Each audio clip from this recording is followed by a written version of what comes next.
Now on Nova. Take a thrill ride into a world stranger than science fiction, where you play the game by breaking some rules, where a new view of the universe pushes you beyond the limits of your wildest imagination. This is the world of string theory, a way of describing every force and all matter, from an atom to Earth to the end of the galaxies, from the birth of time to its final tick, in a single theory, a theory of everything. Our guide to this brave new world is Brian Greene, the best-selling author and physicist. And no matter how many times I come here, I never seem to get used to it. Can he help us solve the greatest puzzle of modern physics? That our understanding of the universe is based on two sets of laws that don't agree. Resolving that contradiction eluded even Einstein, who made it his final quest. After decades, we may finally be on the verge of a breakthrough. The solution is strings. Tiny bits of energy vibrating like the strings on a cello. A cosmic symphony at the heart of all reality. But it comes at a price. Parallel universes and 11 dimensions, most of which you've never seen. We really may live in a universe with more dimensions than meet the eye. People who've said that there are extra dimensions of space have been labeled crackpots or people who are bananas. A mirage of science and mathematics? Or the ultimate theory of everything? If string theory fails to provide a testable prediction, then nobody should believe it. Is that a theory of physics or a philosophy? One thing that is certain is that string theory is already showing us that the universe may be a lot stranger than any of us ever imagined. Coming up tonight. It all started with an apple. The triumph of Newton's equations come from the quest to understand the planets and the stars. And we've come a long way since. Einstein gave the world a new picture for what the force of gravity actually is. Where he left off, string theorists now dare to go. But how close are they to fulfilling Einstein's dream? Watch The Elegant Universe right now.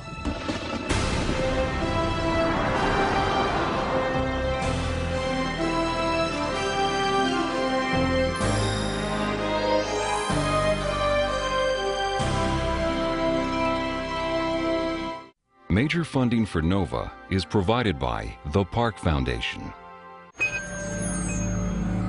Science. It's given us the framework to help make wireless communications clear. Sprint is proud to support NOVA. We see an inventor. At Microsoft, your potential inspires us to create software that helps you reach it. Your potential, our passion. Funding for the Elegant Universe is provided by the Alfred P. Sloan Foundation to enhance public understanding of science and technology. And by the National Science Foundation, America's investment in the future. Additional funding is provided by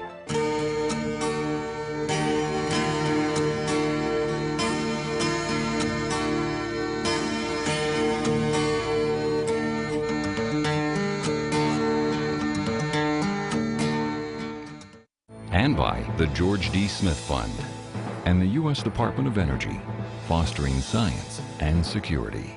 Major funding for NOVA is also provided by the Corporation for Public Broadcasting and viewers like you. Thank you.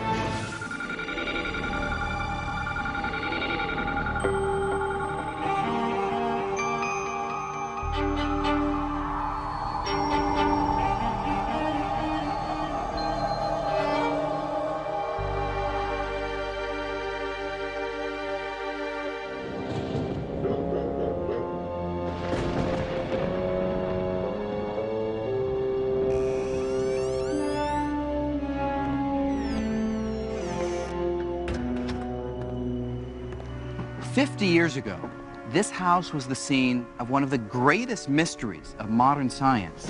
A mystery so profound that today, thousands of scientists on the cutting edge of physics are still trying to solve it. Albert Einstein spent his last 2 decades in this modest home in Princeton, New Jersey. And in his second-floor study, Einstein relentlessly sought a single theory, so powerful it would describe all the workings of the universe.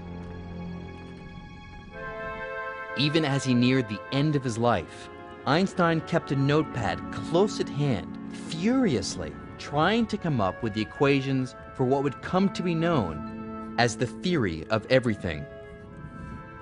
Convinced he was on the verge of the most important discovery in the history of science, Einstein ran out of time, his dream unfulfilled.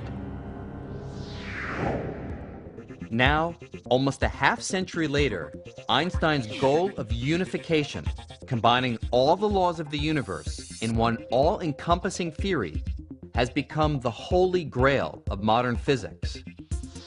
And we think we may at last achieve Einstein's dream with a new and radical set of ideas called string theory. But if this revolutionary theory is right, we are in for quite a shock. String theory says we may be living in a universe where reality meets science fiction. A universe of 11 dimensions, with parallel universes right next door. An elegant universe composed entirely of the music of strings. But for all its ambition, the basic idea of string theory is surprisingly simple. It says that everything in the universe, from the tiniest particle to the most distant star, is made from one kind of ingredient: unimaginably small, vibrating strands of energy called strings. Just as the strings of a cello can give rise to a rich variety of musical notes, the tiny strings in string theory vibrate in a multitude of different ways, making up all the constituents of nature. In other words, the universe is like a grand cosmic symphony, resonating with all the various notes these tiny, vibrating strands of energy can play. String theory is still in its infancy, but it's already revealing a radically new picture of the universe, one that is both strange and beautiful. But what makes us think we can understand all the complexity of the universe, let alone reduce it to a single theory of everything? We have r mu nu minus a half g mu nu r, you remember how this goes, equals 8 pi g t mu nu. Comes from varying the Einstein-Hilbert action, we get the field equations, and this term, remember what this is called? No, that's the scalar curvature. This is the Ricci tensor. Have you been studying this at all? No matter how hard you try, you can't teach physics to a dog. Their brains just aren't wired to grasp it.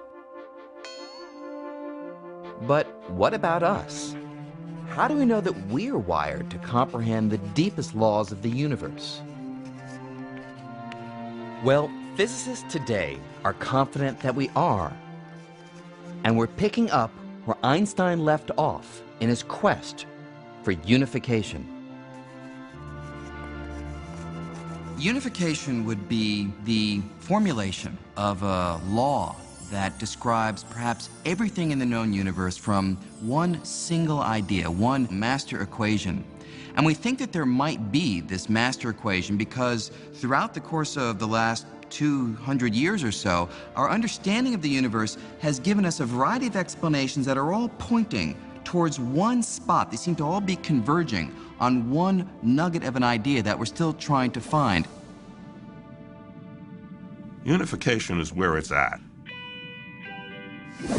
Unification is what we're trying to accomplish. The whole aim of fundamental physics is to see more and more of the world's phenomena in terms of fewer and simpler principles. We feel as physicists that if we can explain a wide number of phenomena in a very simple manner, that's somehow progress. There is almost an emotional aspect to the way in which the great theories in physics sort of encompass a wide variety of apparently different physical phenomena. So this idea that we should be aiming to unify our understanding is inherent, essentially, to the whole way in which this kind of science progresses. And long before Einstein, the quest for unification began with the most famous accident in the history of science. As the story goes, one day in 1665, a young man was sitting under a tree when all of a sudden he saw an apple fall from above. And with the fall of that apple, Isaac Newton revolutionized our picture of the universe. In an audacious proposal for his time, Newton proclaimed that the force pulling apples to the ground and the force keeping the moon in orbit around the Earth were actually one and the same.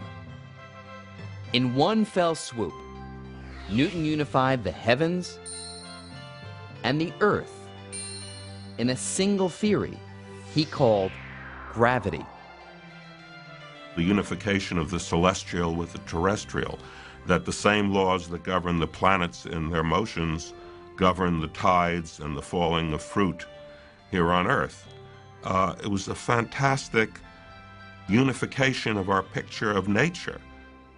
Gravity was the first force to be understood scientifically, though 3 more would eventually follow. And although Newton discovered his law of gravity more than 300 years ago, his equations describing this force make such accurate predictions that we still make use of them today. In fact, scientists needed nothing more than Newton's equations to plot the course of a rocket that landed men on the moon. Yet, there was a problem. While his laws described the strength of gravity with great accuracy, Newton was harboring an embarrassing secret. He had no idea how gravity actually works.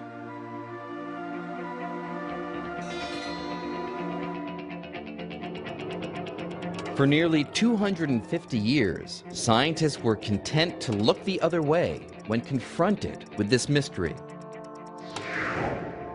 But in the early 1900s, an unknown clerk working in the Swiss patent office would change all that. While reviewing patent applications, Albert Einstein was also pondering the behavior of light.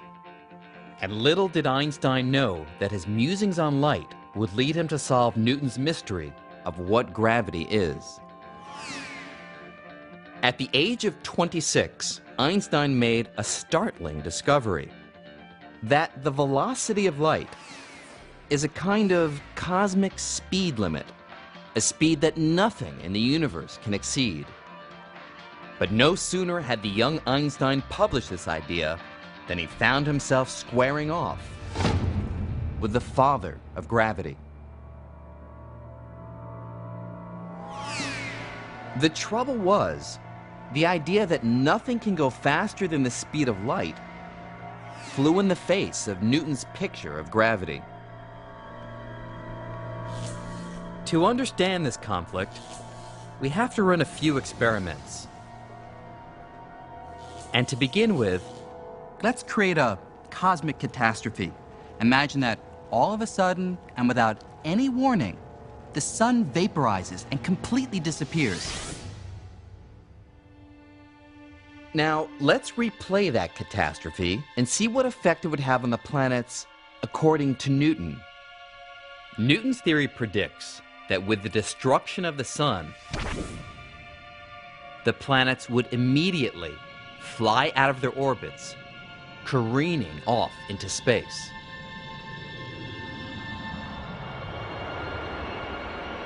In other words, Newton thought that gravity was a force that acts instantaneously across any distance, and so we would immediately feel the effect of the sun's destruction. But Einstein saw a big problem with Newton's theory.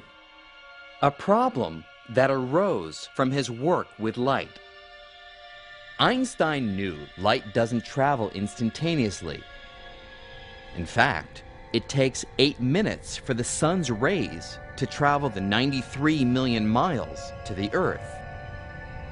And since he had shown that nothing, not even gravity, can travel faster than light, how could the Earth be released from orbit before the darkness resulting from the sun's disappearance reached our eyes?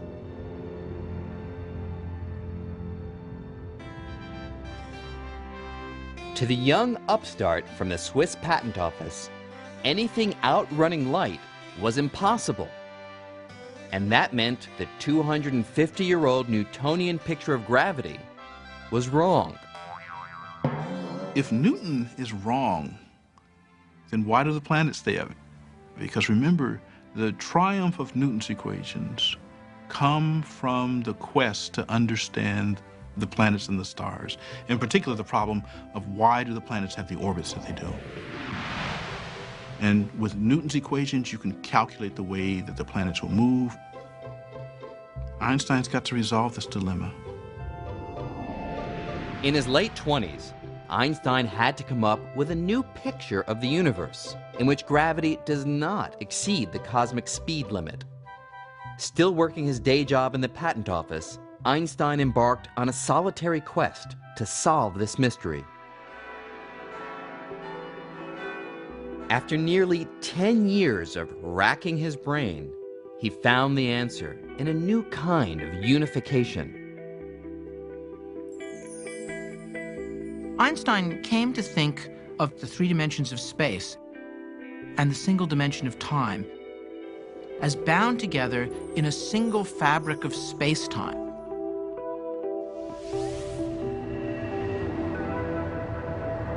It was his hope that by understanding the geometry of this 4-dimensional fabric of space-time, that he could simply talk about things moving along surfaces in this space-time fabric. Like the surface of a trampoline, this unified fabric is warped and stretched by heavy objects like planets and stars. And it's this warping or curving of space-time that creates what we feel as gravity. A planet like the Earth is kept in orbit not because the sun reaches out and instantaneously grabs hold of it, as in Newton's theory, but simply because it follows curves in the spatial fabric caused by the sun's presence. So, with this new understanding of gravity, let's rerun the cosmic catastrophe. Let's see what happens now if the sun disappears.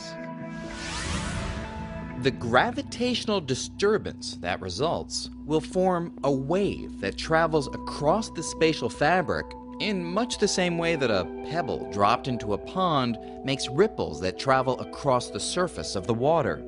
So we wouldn't feel a change in our orbit around the sun until this wave reached the Earth. What's more, Einstein calculated that these ripples of gravity travel at exactly the speed of light. And so, with this new approach, Einstein resolved the conflict with Newton over how fast gravity travels. And more than that, Einstein gave the world a new picture for what the force of gravity actually is. Its warps and curves in the fabric of space and time. Einstein called this new picture of gravity general relativity.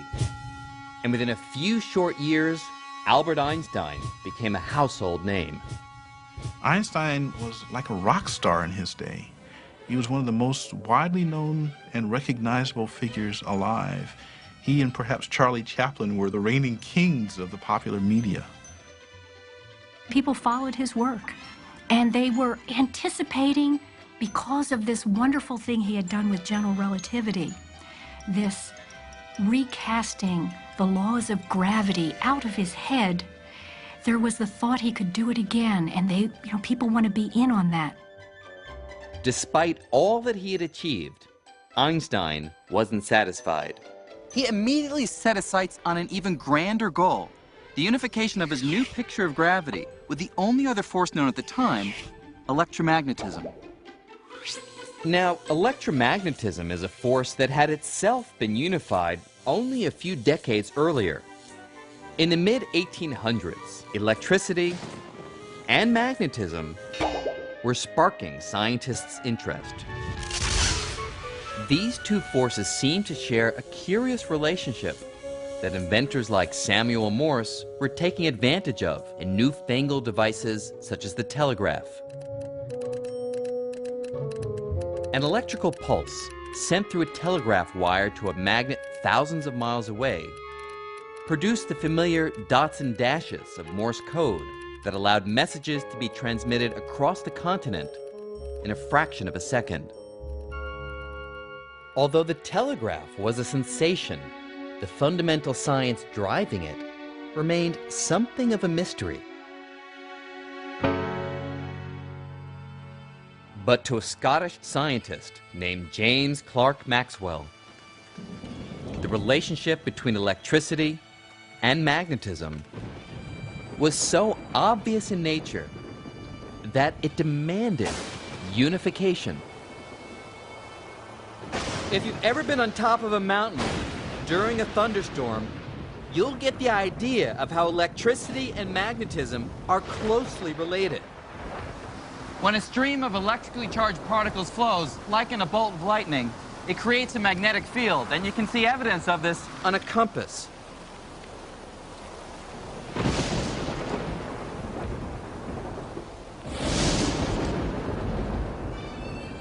Obsessed with this relationship, the Scot was determined to explain the connection between electricity and magnetism in the language of mathematics.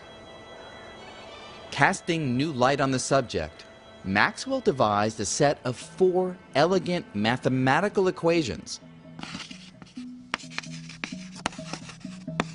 that unified electricity and magnetism in a single force called electromagnetism. And like Isaac Newton before him, Maxwell's unification took science a step closer to cracking the code of the universe. That was really the remarkable thing, that these different phenomena were really connected in this way. And it's another example of diverse phenomena coming from a single underlying building block or a single underlying principle. Imagine that everything that you can think of which has to do with electricity and magnetism can all be written in 4 very simple equations. Isn't that incredible? Isn't that amazing? I call that elegant. Einstein thought that this was one of the triumphant moments of all of physics and admired Maxwell hugely for what he had done. About 50 years after Maxwell unified electricity and magnetism, Einstein was confident that if he could unify his new theory of gravity with Maxwell's electromagnetism, he'd be able to formulate a master equation that could describe everything, the entire universe. Einstein clearly believes that the universe has an overall grand and beautiful pattern to the way that it works. And so to answer the question, why was he looking for the unification? I think the answer is simply that Einstein is one of those physicists who really wants to know the mind of God, which means the entire picture. Today, this is the goal of string theory: to unify our understanding of everything, from the birth of the universe to the majestic swirl of galaxies, in just one set of principles, one master equation. Newton had unified the heavens and the earth in the theory of gravity. Maxwell had unified electricity and magnetism. Einstein reasoned all that remained to build a theory of everything, a single theory that could encompass all the laws of the universe, was to merge his new picture of gravity with electromagnetism. He certainly had motivation. Probably one of them might have been aesthetics or this quest to simplify. Another one might have been just the physical fact that it seems like the speed of gravity is equal to the speed of light. So if they both go at the same speed, then maybe that's an indication of some underlying symmetry. But as Einstein began trying to unite gravity and electromagnetism, he would find that the difference in strength between these two forces would outweigh their similarities. Let me show you what I mean. We tend to think that gravity is a powerful force. After all, it's the force that right now is anchoring me to this ledge. But compared to electromagnetism, it's actually terribly feeble. In fact, there's a simple little test to show this. Imagine that I was to leap from this rather tall building. Actually, let's not just imagine it. Let's do it. You'll see what I mean.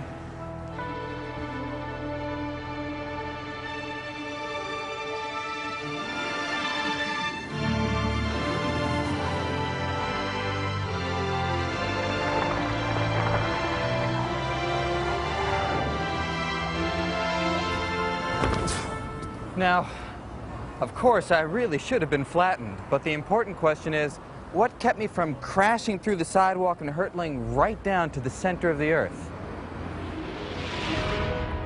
Well, strange as it sounds, the answer is electromagnetism.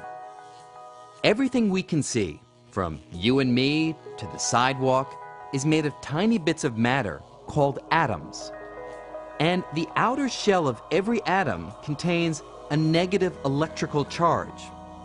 So when my atoms collide with the atoms in the cement, these electrical charges repel each other with such strength that just a little piece of sidewalk can resist the entire Earth's gravity and stop me from falling. In fact, the electromagnetic force is billions and billions of times stronger than gravity. That seems a little strange because gravity keeps our feet to the ground, it keeps the Earth going around the sun. But in actual fact, it manages to do that only because it acts on huge, enormous conglomerates of matter. You know, you, me, the Earth, the sun. But really at the level of individual atoms, gravity is a really incredibly feeble, tiny force. It would be an uphill battle for Einstein to unify these two forces of wildly different strengths. And to make matters worse, barely had he begun before sweeping changes in the world of physics would leave him behind. Einstein had achieved so much in the years up to about 1920 that he naturally expected that he could go on by playing the same theoretical games and go on achieving great things. And he couldn't. Nature revealed itself in other ways in the 1920s and 1930s. And the particular tricks and tools that Einstein had at his disposal that had been so fabulously successful just weren't applicable anymore.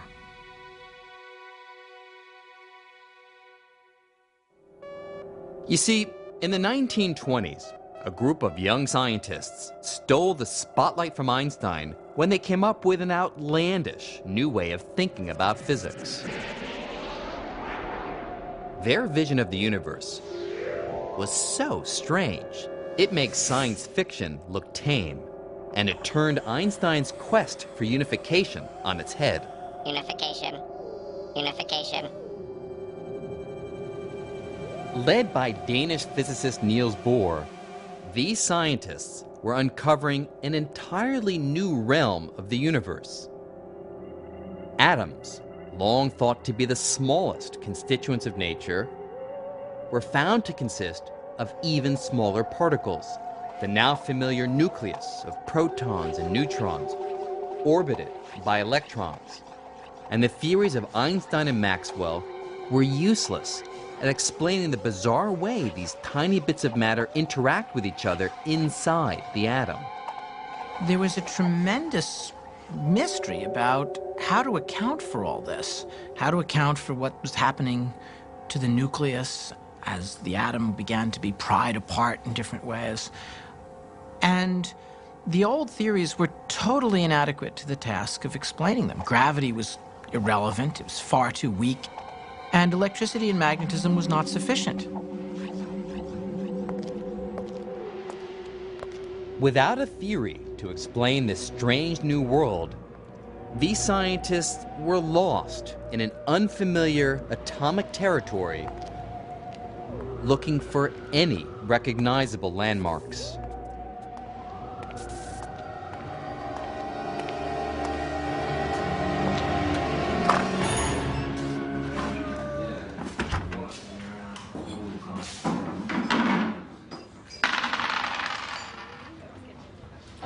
Then, in the late 1920s, all that changed. During those years, physicists developed a new theory called quantum mechanics, and it was able to describe the microscopic realm with great success. But here's the thing. Quantum mechanics was so radical a theory that it completely shattered all previous ways of looking at the universe. Einstein's theories demand that the universe is orderly and predictable. But Niels Bohr disagreed. He and his colleagues proclaimed that at the scale of atoms and particles, the world is a game of chance. At the atomic or quantum level, uncertainty rules. The best you can do, according to quantum mechanics, is predict the chance or probability of one outcome or another. And this strange idea opened the door to an unsettling new picture of reality.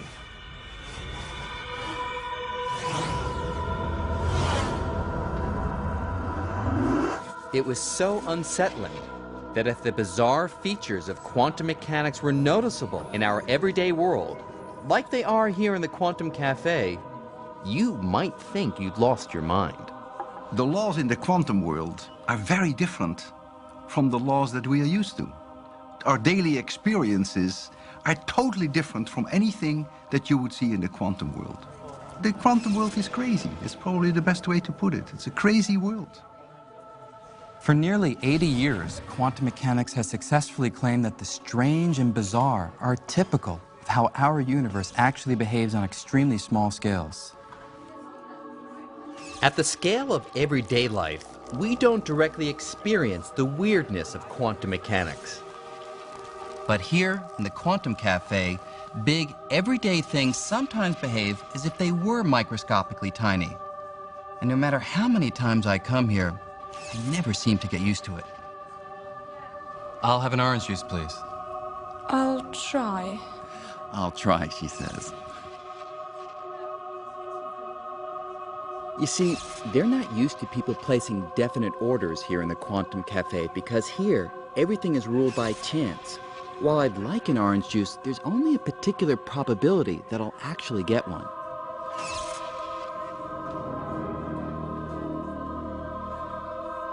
And there's no reason to be disappointed with one particular outcome or another, because quantum mechanics suggests that each of the possibilities, like getting a yellow juice or a red juice, may actually happen. They just happen to happen in universes that are parallel to ours, universes that seem as real to their inhabitants as our universe seems to us. If there are 1,000 possibilities and quantum mechanics cannot with certainty say which of the 1,000 it will be, then all 1,000 will happen. Yeah, you can laugh at it and say, well, that has to be wrong. But there are so many other things in physics which at the time that people came up with had to be wrong, but it wasn't. You have to be a little careful, I think, before you say this is clearly wrong. And even in our own universe, quantum mechanics says there's a chance that things we'd ordinarily think of as impossible can actually happen. For example, there's a chance that particles can pass right through walls or barriers that seem impenetrable to you or me. There's even a chance that I could pass through something solid, like a wall. Now, quantum calculations do show that the probability for this to happen in the everyday world is so small that I'd need to continue walking into the wall for nearly an eternity before having a reasonable chance of succeeding. But here, these kind of things happen all the time. You have to learn to abandon those assumptions that you have about the world in order to understand quantum mechanics. In my gut, in my belly, do I feel like I have a deep intuitive understanding of quantum mechanics? No. And neither did Einstein.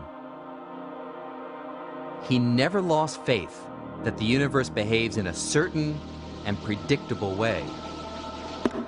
The idea that all we can do is calculate the odds that things will turn out one way or another was something Einstein deeply resisted. Quantum mechanics says that you can't know for certain the outcome of any experiment. You can only assign a certain probability to the outcome of any experiment. And this Einstein disliked intensely. He used to say, God does not throw dice. Yet experiment after experiment showed Einstein was wrong, and that quantum mechanics really does describe how the world works at the subatomic level. So quantum mechanics is not a luxury, something that you can do without. I mean, why is water the way it is? Why does light go straight through water? Why is it transparent? Why are other things not transparent? How do molecules form? Why are they reacting the way they react? The moment that you want to understand anything at an atomic level, as non-intuitive as it is, at that moment you can only make progress with quantum mechanics. Quantum mechanics is fantastically accurate. There has never been a prediction of quantum mechanics that has contradicted an observation. Never. By the 1930s, Einstein's quest for unification was floundering, while quantum mechanics was unlocking the secrets of the atom. Scientists found that gravity and electromagnetism are not the only forces ruling the universe.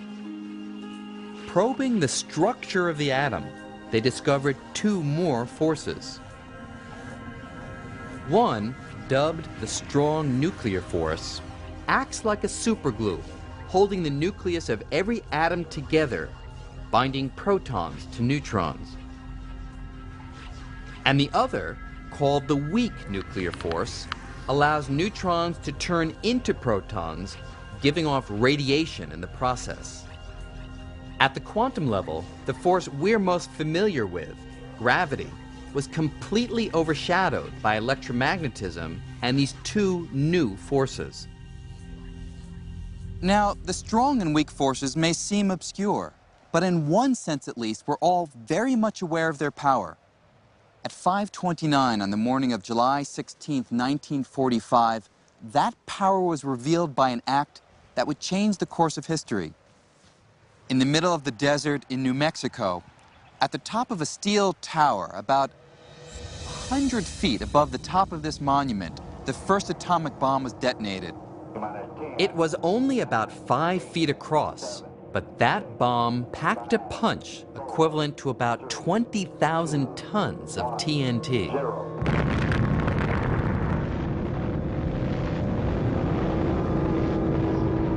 With that powerful explosion, scientists unleashed the strong nuclear force, the force that keeps neutrons and protons tightly glued together inside the nucleus of an atom.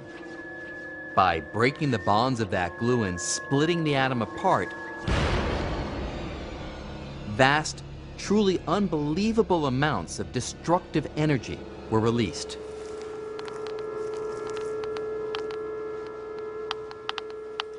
We can still detect remnants of that explosion through the other nuclear force, the weak nuclear force, because it's responsible for radioactivity. And today, more than 50 years later, the radiation levels around here are still about 10 times higher than normal. So, although in comparison to electromagnetism and gravity, the nuclear forces act over very small scales, their impact on everyday life is every bit as profound. But what about gravity? Einstein's general relativity, where does that fit in at the quantum level? Quantum mechanics tells us how all of nature's forces work in the microscopic realm except for the force of gravity. Absolutely no one could figure out how gravity operates when you get down to the size of atoms and subatomic particles. That is, no one could figure out how to put general relativity and quantum mechanics together into one package. For decades, every attempt to describe the force of gravity in the same language as the other forces, the language of quantum mechanics, has met with disaster.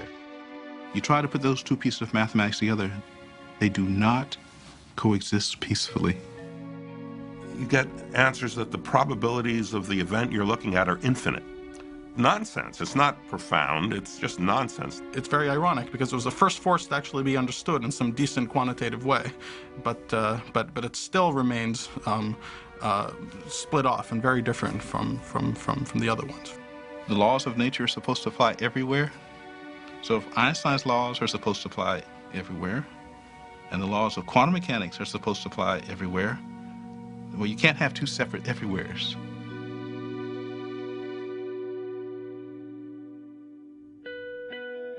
In 1933, after fleeing Nazi Germany, Einstein settled in Princeton, New Jersey. Working in solitude, he stubbornly continued the quest he had begun more than a decade earlier to unite gravity and electromagnetism. Every few years, headlines appeared proclaiming Einstein was on the verge of success, but most of his colleagues believed his quest was misguided and that his best days were already behind him. Einstein in his later years got rather detached from the work of physics in general and stopped reading people's papers. I don't even think he knew there was such a thing as the weak nuclear force. He didn't pay attention to those things. He kept working on the same problem that he had started working on as a younger man. When the community of theoretical physicists begin to probe the atom, Einstein very definitely gets left out of the picture. He, in some sense, chooses not to look at the physics coming from these experiments. That means that the laws of quantum mechanics play no role in his sort of further investigations. He's thought to be this doddering, sympathetic old figure who led an earlier revolution but somehow fell out of it. It is as if a general who is a master of horse cavalry, who has achieved great things as a commander at the beginning of the First World War, would try to bring mounted cavalry into play against the barbed wire trenches and machine guns of the other side. Albert Einstein died on April 18th, 1955.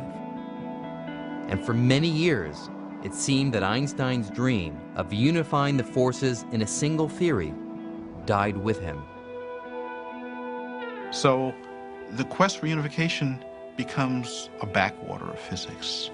By the time of Einstein's death in the 50s, almost no serious physicists are engaged in this quest for unification.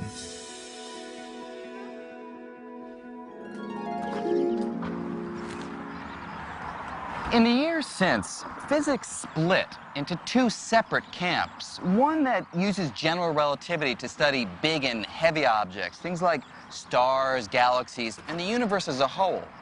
And another that uses quantum mechanics to study the tiniest of objects like atoms and particles. This has kind of been like having two families that just cannot get along and never talk to each other, living under the same roof. There just seemed to be no way to combine quantum mechanics and general relativity in a single theory that could describe the universe on all scales.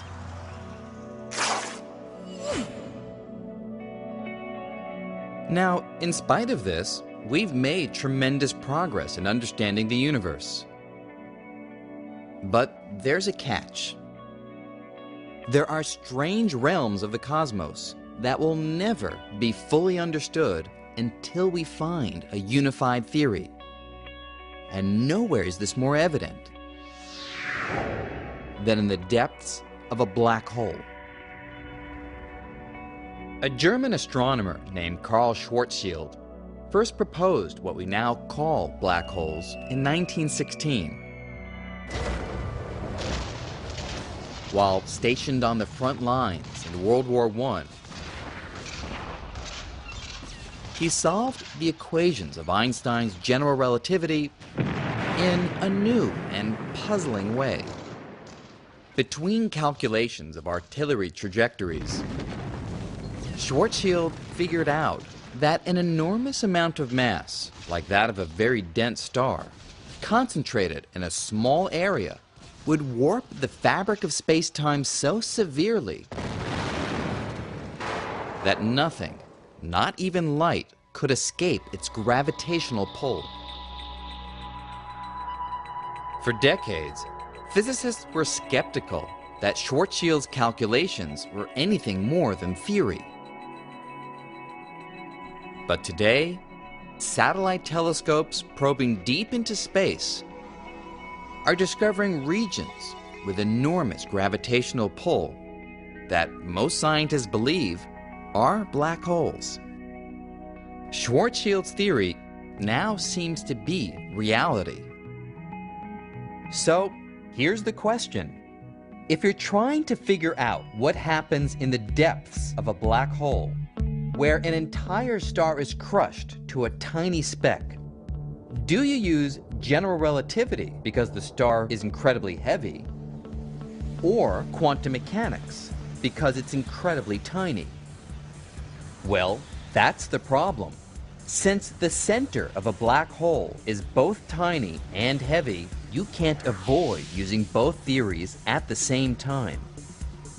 And when we try to put the two theories together in the realm of black holes, They conflict, it breaks down. They give nonsensical predictions, and the universe is not nonsensical. It's got to make sense. Quantum mechanics works really well for small things, and general relativity works really well for stars and galaxies. But the atoms, the small things, and the galaxies, they're part of the same universe. So there has to be some description that applies to everything. So we can't have one description for atoms and one for stars. Now, with string theory, we think we may have found a way to unite our theory of the large and our theory of the small and make sense of the universe at all scales and all places. Instead of a multitude of tiny particles, string theory proclaims that everything in the universe, all forces and all matter, is made of one single ingredient, tiny, vibrating strands of energy known as strings. A string can wiggle in many different ways, whereas of course a point can't. And the different ways in which the string wiggles represent the different kinds of elementary particles. It's like a violin string, and it can vibrate, just like violin strings can vibrate. Each note, if you like, describes a different particle. So it has incredible unification power. It unifies our understanding of all these different kinds of particles. So unity of the different forces and particles is achieved because they all come from different kinds of vibrations of the same basic string. It's a simple idea with far-reaching consequences. What string theory does is it holds out the promise that, look, we can really understand questions that you might not even have thought were scientific questions. Questions about how the universe began, why the universe is the way it is at the most fundamental level. The idea that a scientific theory that we already have in our hands could answer the most basic questions is extremely seductive. But this seductive new theory is also controversial. Strings, if they exist, are so small there's little hope of ever seeing one. String theory and string theorists do have a real problem. How do you actually test string theory?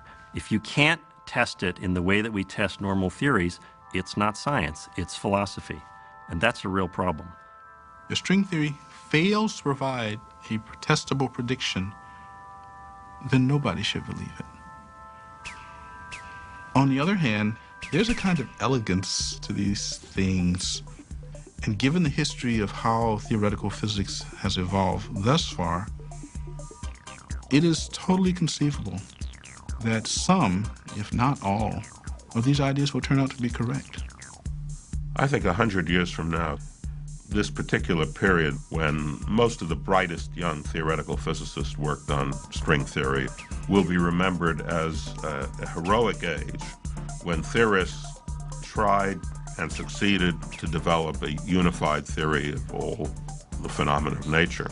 On the other hand, it may be remembered as a tragic failure. My guess is that it'll be something like the former rather than the latter. But ask me 100 years from now, then I can tell you.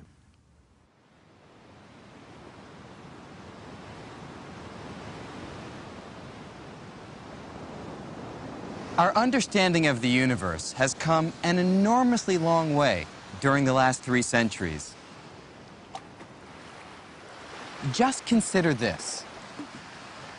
Isaac Newton, who's perhaps the greatest scientist of all time, once said, "I have been like a boy, playing on the seashore, diverting myself and now and then finding a smoother pebble or prettier shell than usual, while the great ocean of truth lay before me, all undiscovered." And yet, 250 years later, Albert Einstein, who was Newton's true successor, was able to seriously suggest that this vast ocean, all the laws of nature, might be reduced to a few fundamental ideas expressed by a handful of mathematical symbols. And today, a half-century after Einstein's death, we may at last be on the verge of fulfilling his dream of unification with string theory.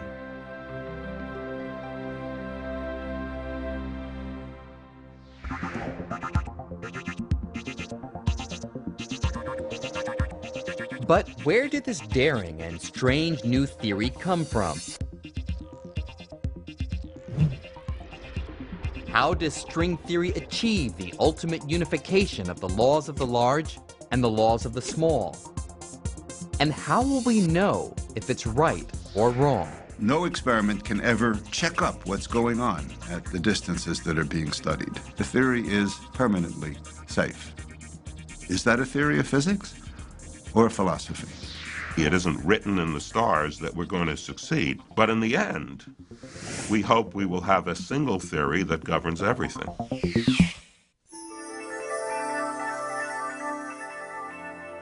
On NOVA's website, go behind the scenes with Brian Greene. Journey into the subatomic world. Play with strings. Picture other dimensions and much more. Find it on pbs.org.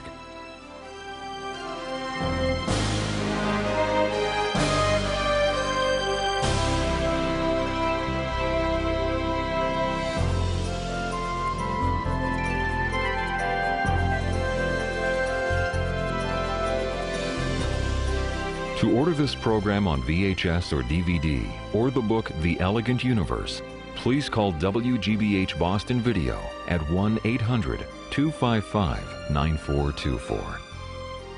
Next time on Nova, play hard, break some rules, and push the limits of your wildest imagination. Brian Greene takes you on a quest for the theory of everything. PBS presents Nova, The Elegant Universe.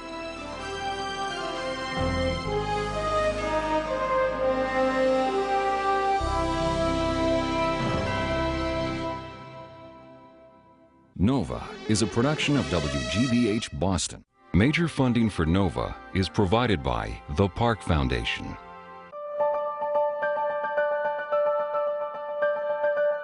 We see Teacher of the Year. We see kids reaching their potential. It's what inspires us to create software that helps you reach yours. Science. It's given us the framework to help make wireless communications clear. Sprint is proud to support NOVA. Funding for the Elegant Universe is provided by the Alfred P. Sloan Foundation to enhance public understanding of science and technology. And by the National Science Foundation, America's investment in the future. Additional funding is provided by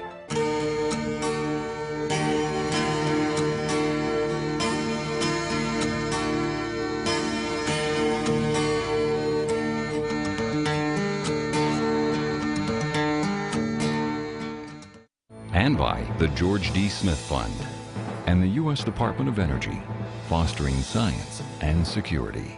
Major funding for NOVA is also provided by the Corporation for Public Broadcasting and viewers like you. Thank you. We are